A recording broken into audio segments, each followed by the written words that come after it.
दोस्तों, आज की इस वीडियो में हम जानेंगे दुनिया की सबसे बड़ी सर्जिकल स्ट्राइक के बारे में।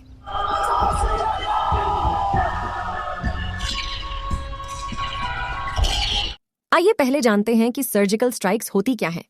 दोस्तों, जब किसी देश पर किसी तरह की कोई परेशानी आने वाली होती है और उस देश को इसकी जानकारी हो जाती है, तो उस देश की आर्मी अपने देश को उस परेशानी से बचाने के लिए कुछ सीक्रेट मिशन बनाती है और उस मिशन के द्वारा देश में होने वाली घटनाओं से बचाती है।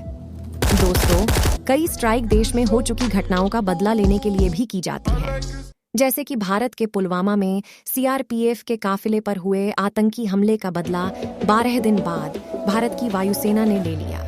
26 फरवरी को तड़के 3:30 पर वायुसेना के 12 मिराज विमानों ने पीओके में घुसकर जमकर तबाही मचाई।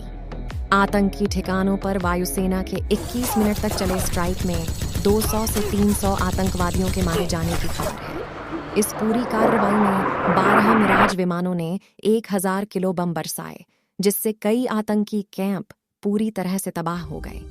इससे पहले भी पाकिस्तान की ओर से हुए उरी हमले के बाद भारतीय सेना ने पाकिस्तान में घुसकर सर्जिकल स्ट्राइक की और आतंकियों को मार गिराया। वैसे इससे पहले भी दुनिया भर में कई सर्जिकल स्ट्राइक हो चुकी हैं। हम आपको बताने जा रहे हैं दुनिया की 5 बड़ी surgical strike. Operation hot pursuit. Manipur के चंदेल जिले में उग्रवादियों ने 4 जून 2015 को भारतीय सेना के काफिले पर हमला किया था। इस हमले में 18 जवान शहीद हो गए थे। इसके जवाब में भारतीय सेना ने करीब 70 भारतीय कमांडो को म्यांमार के जंगलों में सर्जिकल स्ट्राइक के लिए भेजा। भारतीय सेना ने इस मिशन को ऑपरेशन हॉट परस्यूट का नाम दिया था। यह ऑपरेशन बेहद ही गोपनीय था, जिनकी बेहद कम जानकारी ही सार्वजनिक की गई थी। सेना को खुफिया जानकारी मिली थी कि नागालैंड में सक्रिय एनएससीएन खापलांग के उग्रवादी भारतीय जवानों पर हमला कर फिर सीमा पार कर म्यांमार में छिप गए थे। ऐसे में भारतीय सेना के एलीट पैराट्रूपर्स दस्ते को एनएससीएन के उग्रवादियों के बेस की बर्बादी का जिम्मा सौंपा गया। 40 मिनट चले इस ऑपरेशन में 38 उग्रवादियों को मार गिराया। Operation Neptune spear. 9/11 हमले के मास्टरमाइंड ओसामा बिन लादेन को अमेरिका की सील टीम ने उसी के घर में घुसकर मौत की नींद सुला दिया था। 23 मेंबर्स की सील टीम 2 हेलीकॉप्टर में भरकर पहुंची। सील टीम के जवानों ने लादेन के घर में एंट्री की। 3 मंजिला इस इमारत में सील का सबसे पहला एनकाउंटर लादेन के बेटे से हुआ, जिसे तुरंत ढेर कर दिया गया। इसके बाद सील उस कमरे में पहुंची जहां लादेन रहता था। कुछ ही देर में उसे ढेर कर दिया गया। उसके मरने की खबर व्हाइट हाउस को दी गई। साथ ही कुछ तस्वीरें भी भेजी गईं, जिससे लादेन के शव को उसकी तस्वीर से मिलाया जा सके।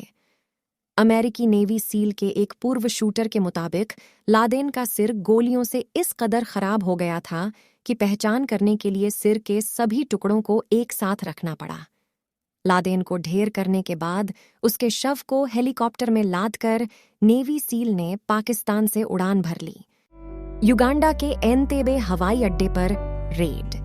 युगांडा के एंतेबे हवाई अड्डे में इजराइल रक्षा बलों के प्रसिद्ध बंधक बचाव मिशन को इतिहास में सबसे नैदानिक सर्जिकल स्ट्राइक के रूप में याद किया जाता है। जून 1976 में फिलिस्तीन की मुक्ति के लिए लोकप्रिय मोर्चा के सदस्यों ने एक एयर फ्रांस के विमान को अपहरण कर लिया और इसे युगांडा के एंटेबे अंतर्राष्ट्रीय हवाई अड्डे पर उतरने के लिए मजबूर किया। तत्कालीन युगांडा के तानाशाह ईदी अमीन ने बंधकों को छुड़ाने के लिए कोई प्रयास नहीं किया।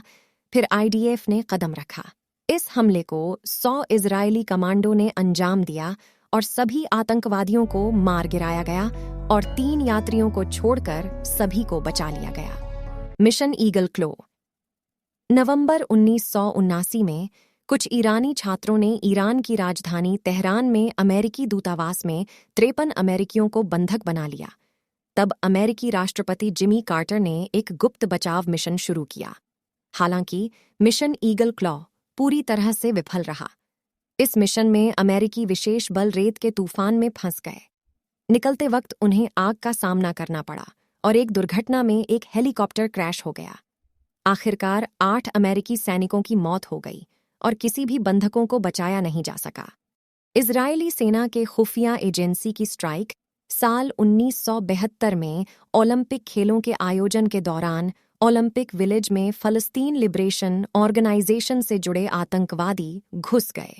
उन्होंने 11 इजरायली खिलाड़ियों को बंधक बना लिया और जेलों में बंद 234 फलस्तीनियों को रिहा करने की मांग की। इसके बाद इजरायली सेना के खुफिया एजेंसी मोसाद टीम के शार्प शूटरों ने आतंकियों को निशाना बनाना शुरू कर दिया। खुद को चारों तरफ से घिरता देख आतंकियों ने खिलाड़ियों पर गोलियां बरसानी शुरू कर दी और एक हेलीकॉप्टर को बम से उड़ा दिया। फिर दूसरे हेलीकॉप्टर में बैठे खिलाड़ियों पर भी गोलियां बरसाईं। इस दौरान आतंकियों ने इजरायल के 9 खिलाड़ी मार दिए, लेकिन खौफनाक मिशन को अंजाम देने वाले 8 आतंकी भी मारे गए। दोस्तों, वीडियो अगर आपको अच्छी लगी हो तो कमेंट बॉक्स में कमेंट करके जरूर बताएं और वीडियो को लाइक और चैनल को सब्सक्राइब जरूर करें।